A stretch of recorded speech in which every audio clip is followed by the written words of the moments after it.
Last class में हमने discuss किया था exam 6.1, 6.2, theorem 6.1 and the questions related to the linear pair of angles and vertically opposite angles. ठीक है, तो वर्टिकली अपोजिट एंगल्स जो हैं वो इक्वल होते हैं and sum of two adjacent angle is 180, then it is called linear pair of angles. ठीक है, तो वो क्या बोले जाते हैं, लीनियर पेयर ऑफ एंगल्स। तो आज हम उसी पर बेस्ड जो है फर्दर कुछ क्वेश्चंस डिस्कस कर रहे हैं। ठीक है, तो देखिए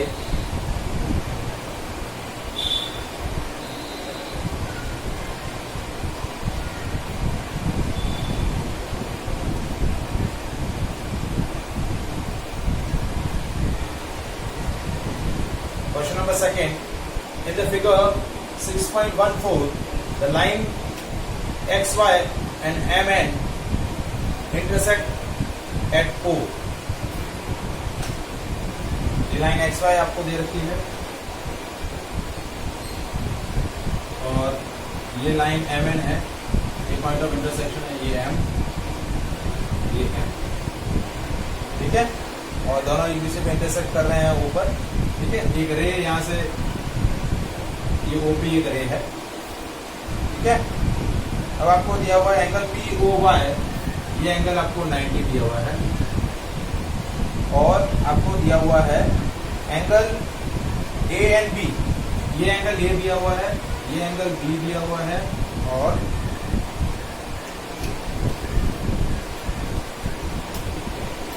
ये कंप्लीट एंगल सी दिया हुआ है।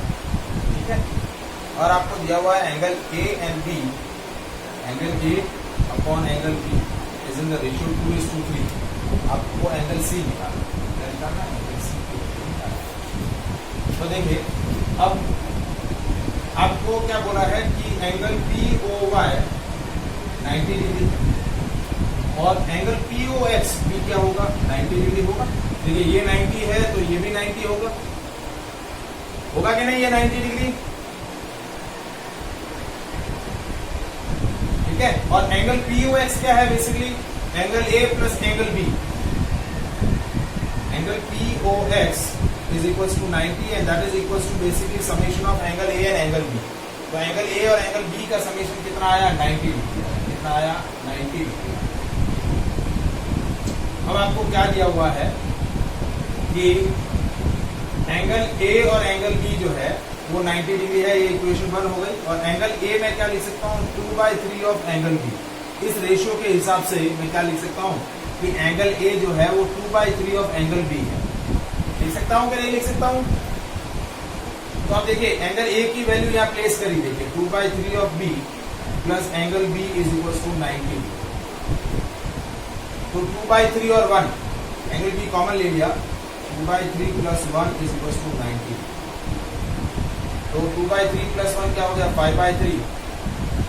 तो 5/3 of angle B is equal to 90। क्या हुआ, 5/3 ऑफ एंगल B इज 90। तो एंगल B हो गया 90 इंटू 3/5।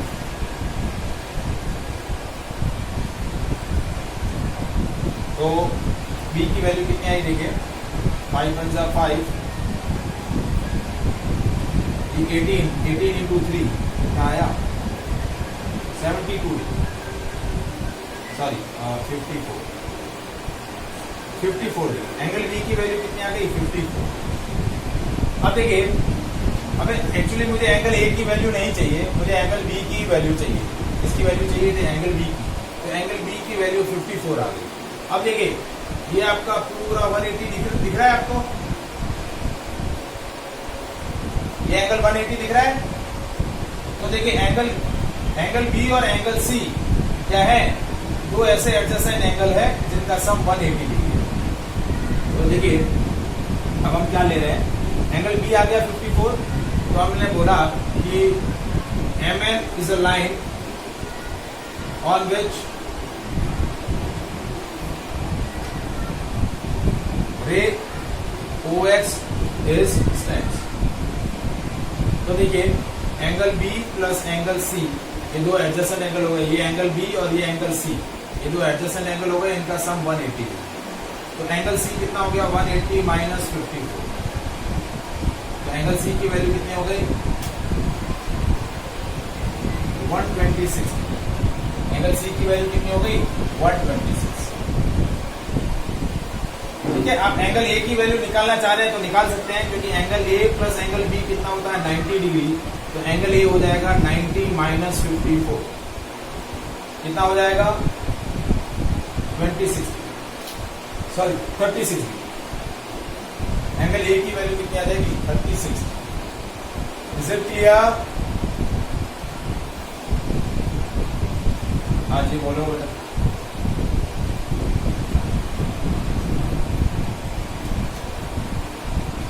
कोई बात नहीं, चलेगा।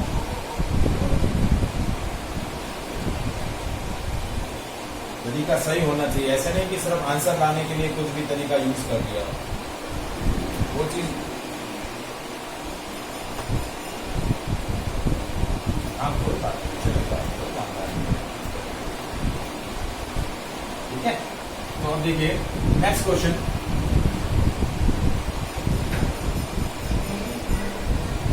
क्वेश्चन 3 देखिए,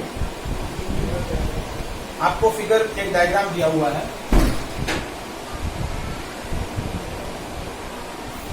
ट्रायंगल PQR, एक लाइन है आपको दे रखी है, लाइन क्या है ST।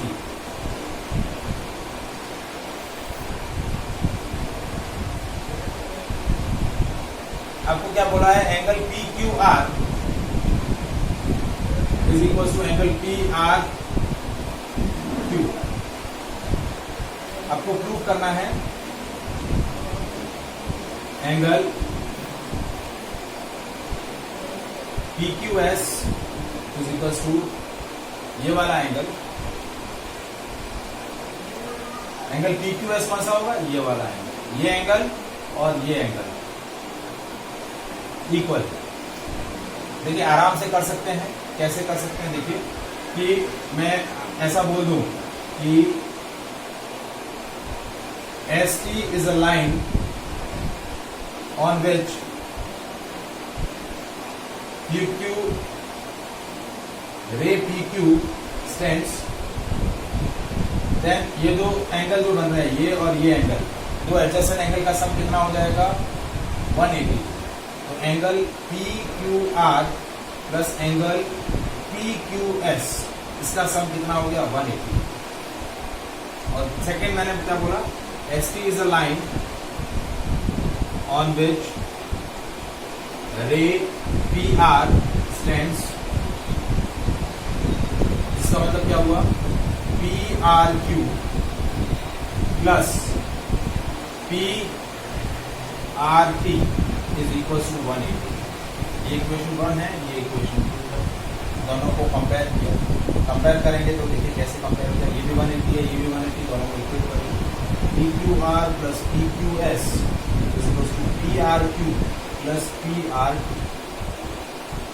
तो देखिए अब हमें क्वेश्चन के अंदर क्या दिया हुआ है कि PQR और PRQ इक्वल है, तो PQR और PRQ इक्वल कैंसिल कर देंगे दोनों, एक LHS में एक RHS में कट कर देंगे तो क्या हो जाएगा PQS is equal to PRT। ये हमें प्रूव करना है, PQS is equal to PRT। ये हमें क्या करना था प्रूफ करना था, which we proof. Is it clear? समझ में आया? हमने लीनियर पेयर, ये देखिए ये दो एडजेसेंट एंगल है जिनका सम 180 डिग्री है। अब बोला कि ये एंगल और ये एंगल इक्वल है, तो इनके जो सप्लीमेंट्री एंगल्स होंगे वो भी इक्वल होते हैं। Is it clear?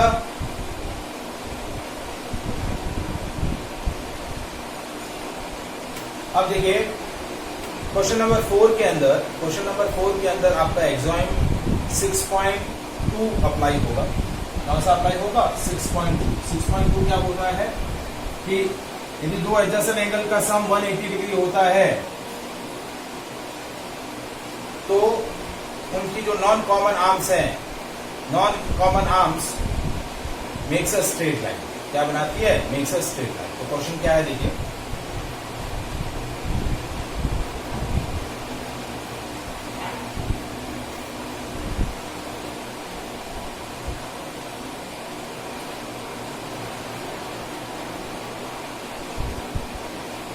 ये ए, ये ओ, ये बी, ये लाइन है, ये ओ बी लाइन है।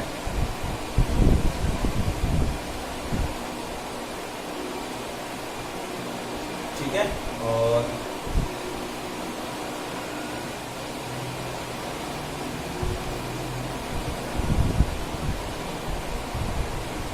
ये एक्स, ये वाई,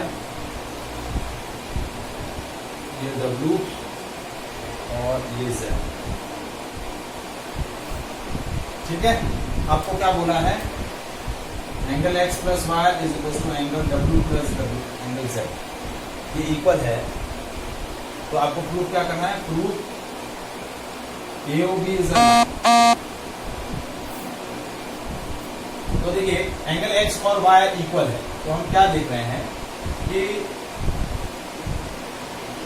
एंगल एक्स क्या है, एंगल एक्स है आपका, जैसे ये पॉइंट आपका सी है और ये पॉइंट आपको डी है। तो देखिए angle BOC plus angle COA, this is angle X plus angle Y. तो अब देखिए ये दो एंगल आपके एडजसेंट एंगल है और इन एडजसेंट एंगल का सम 180 दिख रहा है। क्या दिख रहा है, 180 दिख रहा है। तो देन नॉन कॉमन आर्म्स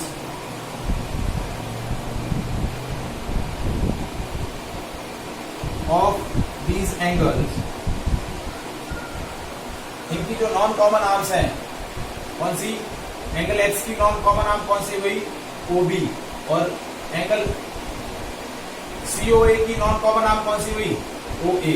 ये OA और ये OB, ये दोनों नॉन कॉमन आर्म है और ये नॉन कॉमन आर्म क्या बनाएगी, then non common arms of these angle which is OB and OA makes a straight line. लिख देंगे that is according to the exam 6.2। Exam 6.2 के हिसाब से ये दो एडजसेंट एंगल की सम 180 डिग्री होती है, तो उनकी non common arms straight line. Similarly आपको क्या बोला कि x प्लस वाई का जो समेशन है वो w प्लस जेड के इक्वल है, तो w प्लस जेड भी क्या होंगे, अब हम क्या ले रहे हैं, w, एंगल w कौन सा है, BOD और AOD या DOA, यानी ये क्या हो गया, angle w plus angle z, इनका समेशन भी 180 हो जाएगा, क्योंकि x प्लस वाई ये भी क्या हो रहे हैं, 180 डिग्री हो रहे हैं। तो उनकी नॉन कॉमन आर्म्स कौन सी होगी, नॉन कॉमन आर्म है OB और OC, इसकी भी नॉन कॉमन आर्म कौन सी है, OB और OA, सॉरी OB नहीं और OC नहीं, OB और OA नॉन कॉमन आर्म्स है, तो वो भी एक स्ट्रेट लाइन बनाएगी। सो AOB इज अ स्ट्रेट, क्या हो जाएगा, AOB स्ट्रेट लाइन। देखिए इस एंगल की और इस एंगल की नॉन कॉमन आर्म क्या है, OA और OB। इस एंगल की और इस एंगल की नॉन कॉमन आर्म कौन सी है, OA और OB। दोनों की नॉन कॉमन आर्म सेम है, चारों एंगल्स की नॉन कॉमन आर्म जो है उसमें दो की, इन दोनों की OB है और इन दोनों की OA है। अब ये दोनों एडजसेंट, ये दोनों एंगल का सम और ये दोनों एंगल का सम इक्वल है, और जो कि किसके इक्वल है, 180 किसके इक्वल है, 180। तो दो एडजसेंट एंगल का सम 180 होता है, तो उनकी नॉन कॉमन आर्म्स क्या होती हैं, equal, sorry non common arms क्या बनाती है, straight line. Is it clear, ठीक है। अब देखिए क्वेश्चन नंबर 5 और क्वेश्चन नंबर 6 इंपॉर्टेंट है, बहुत बार ये एग्जाम में पूछे गए हैं, तो इन दोनों को अच्छे से प्रैक्टिस करना है, क्वेश्चन 5 और क्वेश्चन 6 को। तो इसको अच्छे से मार्क भी कर लो, इंपॉर्टेंट के हिसाब से मार्क भी कर लो। क्वेश्चन 5 देखिए, in the figure 6.17 POQ is a line, ये B, ये O, ये Q, ये लाइन है जिस पर ये 90 डिग्री है, ROQ 90 डिग्री दिया हुआ है, और ये एक एंगल ये S. Prove that R O S यानी ये वाला एंगल जो है half of Q O S minus P O S, half of Q O S minus P O S. तो देखिए कैसे करेंगे इस क्वेश्चन को, कैसे करना है वो आप देखिए। एंगल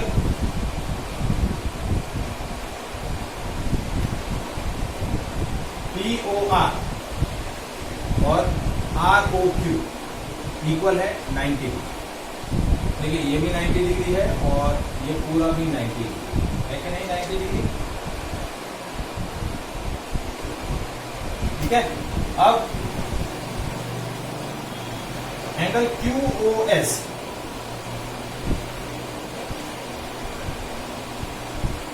अभी दिख रहा है।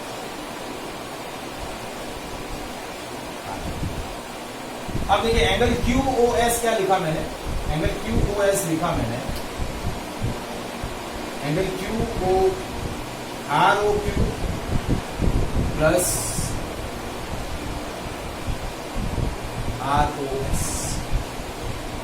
ये एंगल और ये एंगल मिलके आपका क्या बनाएंगे, क्यू ओ एस। ये पूरा एंगल जो है, ये एंगल कैसे बनेगा, इस एंगल और इस एंगल का समेशन क्या हो जाएगा, एंगल क्यू ओ एस, ये एंगल जो है वो इस एंगल और इस एंगल का समेशन लिख सकता हूं मैं। ठीक है, और दूसरा मैं लिख रहा हूं एंगल पी ओ एस, ये वाला angle P O S, P O S ये छोटा वाला एंगल। तो ये छोटा वाला एंगल कैसे लिख सकता हूं मैं, P O R minus R O S. इस 90 डिग्री में से ये आर ओ एस कैंसिल हो जाएगा। देखो ये पूरा 90 डिग्री है, इस 90 डिग्री में से ये वाला एंगल मेरा घट जाए तो ये मेरा पी ओ एस बन जाएगा। अब देखिए पी ओ आर की जगह मैं क्या लिख रहा हूं, मेरा पी ओ आर और आर ओ क्यू इक्वल है, तो पी ओ आर की जगह मैंने क्या लिख दिया, R O Q minus R O S. ठीक है, तो ये मेरी इक्वेशन हो गई 1, ये इक्वेशन हो गई 2। मैंने क्या किया है, ये जो इक्वेशन बनाई ना, इसमें पी ओ आर की जगह मैंने क्या लिख दिया, आर ओ क्यू। क्योंकि ये मेरी इक्वेशन स्टार्टिंग में जो बनाई, आर ओ क्यू और पी ओ आर वो इक्वल है, तो R O P O R की जगह मैंने क्या लिख दिया, आर ओ क्यू। अब मैं क्या कर रहा हूँ, इक्वेशन 1 माइनस इक्वेशन 2 कर रहा हूँ, क्योंकि मुझे इन दोनों का डिफरेंस चाहिए, क्यू ओ एस और पी ओ एस का। तो angle Q O S minus angle P O S, ये एल एच एस साइड थी इनकी। आर एच एस साइड में देखिए angle R O Q plus angle R O S minus angle R O Q plus R O S. ये opposite हो जाएगा, ये minus हो जाएगा और ये प्लस हो जाएगा, क्योंकि इक्वेशन मैंने सब्ट्रैक्ट करी। क्या करी है, सब्ट्रैक्ट करी। मैंने क्या किया, angle Q O S minus angle P O S. तो देखिए आर ओ क्यू से ये आर ओ क्यू कैंसिल हो गया। क्या हो गया, आर ओ क्यू से आर ओ क्यू कैंसिल हो गया। तो ये क्या बन गया, Q O S minus angle P O S is equal to twice of R O S. क्योंकि ये भी आर ओ एस है और ये भी आर ओ एस है, तो ये क्या हो गया, twice of R O S. तो देखिए आर ओ एस की वैल्यू क्या हो जाएगी, ये 2 इधर ले लेते हैं, तो ये आ जाएगा R O S is equal to half of Q O S minus P O S. ये देखिए ये जो 2 है, इस 2 को आप इधर ले आएंगे तो ये हो जाएगा 1/2। ये 2 यहां से कैंसिल, तो क्या हो जाएगा 1/2 of Q O S minus P O S is R O S. तो ये प्रूव करना था, R O S is equal to half of Q O S minus P O S. आया ये समझ में,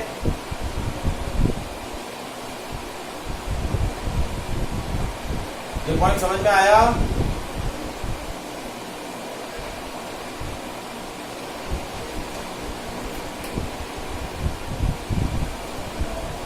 आर ओ एस नहीं कटेगा ना, ये नेगेटिव और ये नेगेटिव नेगेटिव पॉजिटिव हो गया। देखिए ये पॉजिटिव है और इसको सब्ट्रैक्ट करेंगे तो ये और ये कैंसिल हो जाएंगे, सेम है ना, तो सेम वाले कैंसिल होंगे क्योंकि माइनस किया है।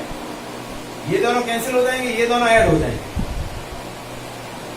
देखो आर ओ क्यू और आर ओ क्यू कैंसिल हो जाएंगे क्योंकि ये पॉजिटिव ये नेगेटिव, ये ROS स्टार्टिंग वाला पॉजिटिव है, पीछे वाला जो नेगेटिव था वो माइनस की वजह से पॉजिटिव हो गया। तो ROS और ROS क्या हो जाएगा, 2ROS।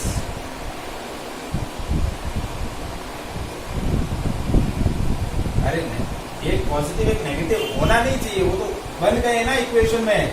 तो फिर हमने क्या किया, इक्वेशन 1 और इक्वेशन 2 को सब्ट्रैक्ट कर लिया। सब्ट्रैक्ट क्यों किया, क्योंकि मुझे QoS माइनस POS चाहिए था। मेरा प्रूफ क्या करना है, QoS minus POS, QoS minus POS। तो ये QoS की इक्वेशन थी, ये POS की इक्वेशन थी। तो इक्वेशन 1 में से इक्वेशन 2 को सब्ट्रैक्ट कर दिया, इक्वेशन 1 में से इक्वेशन 2 को सब्ट्रैक्ट कर दिया। आया समझ में?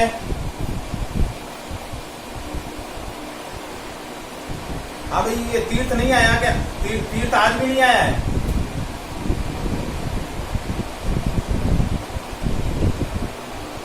ये 4 बजे वाली क्लास में आया था।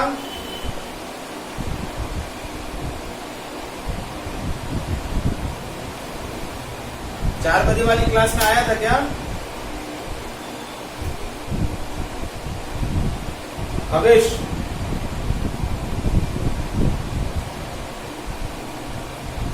चार बजे वाली क्लास में आया था क्या?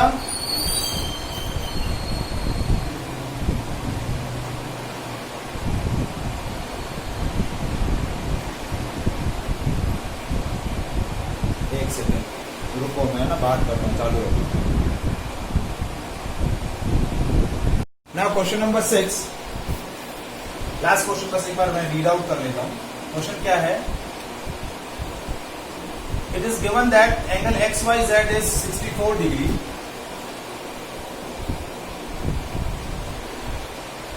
Angle, बेटा मैं एक बार क्वेश्चन रीड कर लूं, फिर मैं वो शेयरिंग हटा दूंगा। Angle XYZ is 64 degree. XY is produced to the point P. Draw a figure from the given situation. XY, देखिए XYZ is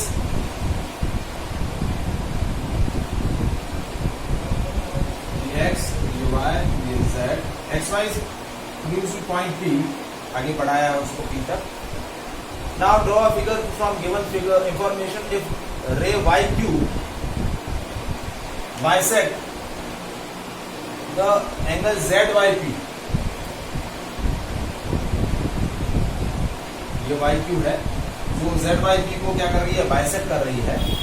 find the angle XYQ और find the reflex of QY। देखिए question क्या दिया हुआ है आपको, angle दिया हुआ है XYZ 64 डिग्री। ये XYZ 64 डिग्री है, मैंने ये X, Y और ये Z बना। ठीक है, अब वो बोल रहा है कि if I am extending the ray XY up to the point P, ये पॉइंट P तक मैंने उसको एक्सटेंड कर दिया। अब आपको क्या बोल रहा है कि रे YQ, ये जो YQ है, ये जो YQ है, ये क्या कर रही है, रे YQ बाइसेक्ट, ये जो रे YQ है वो क्या कर रही है, ZYP को बाइसेक्ट कर रही है। एंगल ZYP को क्या कर रही है, बाइसेक्ट कर रही है। ये जो रे YQ बनाई है वो इस एंगल को आधा डिवाइड कर रही है। क्या कर रही है, आधे आधे पार्ट में डिवाइड कर रही है। तो आपको XYQ की वैल्यू निकालनी है, क्या निकालनी है, इस पूरे एंगल की वैल्यू निकालनी है। XYQ, ये पूरा एंगल कितना होगा, ये वाला एंगल कितना होगा, एक तो ये निकालना है। दूसरा आपको निकालना है रिफ्लेक्स ऑफ QY। देखिए ये QYP है, ये वाला एंगल, इसका पीछे वाला एंगल। तो कैसे निकालेंगे, देखिए मैं जल्दी से बता देता हूं इसको। देखिए XP आपका एक लाइन है, क्या है XP, ये XP पूरा लाइन है। XP a line on which ray YZ stands। तो क्या हो जाएगा, अब दो एडजेसेंट एंगल बन रहे हैं, एक ये वाला एडजेसेंट एंगल और एक ये पूरा एडजेसेंट एंगल। तो angle X Y Z plus angle Z Y P, ये कितना हो जाएगा 180।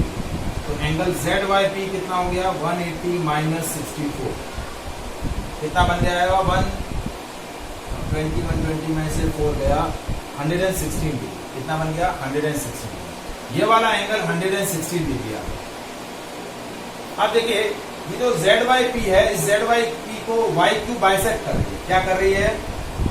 वाई क्यू बाइसेक्ट कर रही है। क्या कर रही है? बाइसेक्ट कर रही है। तो वाई क्यू बाइसेक्ट कर रही है, तो ये वाला एंगल और ये वाला एंगल आधा आधा हो जाएगा। तो देखिए ये 116 है, तो क्या होगा, मैं यहाँ लिख रहा हूं, क्या लिख रहा हूं देखिए कि Y Q bisect Z Y P, so angle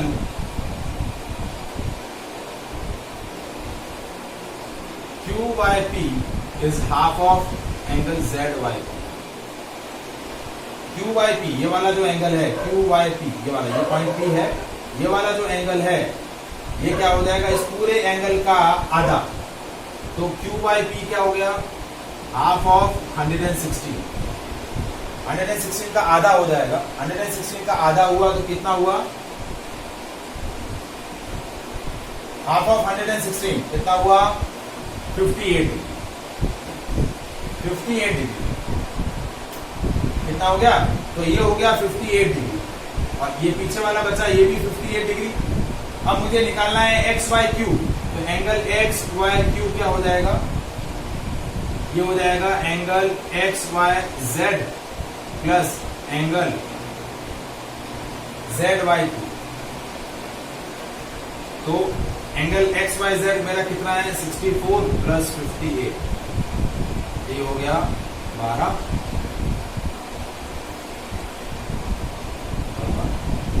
122। कितना हो गया 122। तो ये पूरा एंगल कितना हो गया 122 डिग्री। कितना हो गया 122 डिग्री। कितना हो गया, जो हमें पहला जो एंगल निकालना है वो क्या हो गया 122 डिग्री। कैसे निकाला देखो, वापस से रिपीट कर रहा हूं। ये 64 का ये पूरा रिमेनिंग जो लीनियर पेयर एंगल था वो लीनियर पेयर एंगल निकाल लिया 116 डिग्री। 116 का आधा किया, ये 58, ये 58 और 64 को ऐड कर दिया, 58 और 64 को ऐड कर दिया, तो ये हो गया 122। अब ये एंगल 58 आ गया है, तो इसका रिफ्लेक्स ये पूरा यहां से यहां तक, यहां से लेकर पूरा यहां तक, तो reflex of Y Q by P इस क्या हो जाएगा 360 माइनस 58, कितना हो जाएगा 302। कितना हो जाएगा 302। 360 माइनस 58, 302। Is it clear? समझ में आया आंसर दोनों? तो that is all about the exercise 6.1। ठीक है, तो ये 6.1 आपको पूरा वापस प्रैक्टिस करना है, और इससे रिलेटेड कुछ क्वेश्चंस आज मैं भेजूंगा आप लोगों को, तो आपको प्रैक्टिस करना है। ठीक है, क्लियर है? चलिए, so that is all about the today session. Okay, bye.